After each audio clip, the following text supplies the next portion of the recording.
Welcome back to our Wi-Fi Stock Market and Variety. Today, we will talk about how to read a candlestick in a chart. Candlestick charts are essential for traders.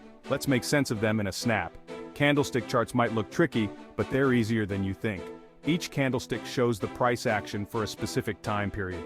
It's like a mini story of the market. First, look at the body of the candle.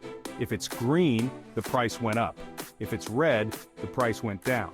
Next, check out the wicks or shadows. The top of the upper wick shows the highest price, while the bottom of the lower wick shows the lowest price. The body sits between these extremes, showing where the price opened and closed.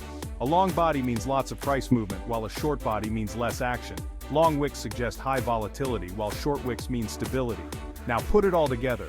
Green body with short wicks, buyers dominated. Red body with long wicks, sellers fought back. And that's it. You've just unlocked the basics of candlestick reading. If you like this video, don't forget to subscribe. Please like, share, and leave your comment. Thanks for watching.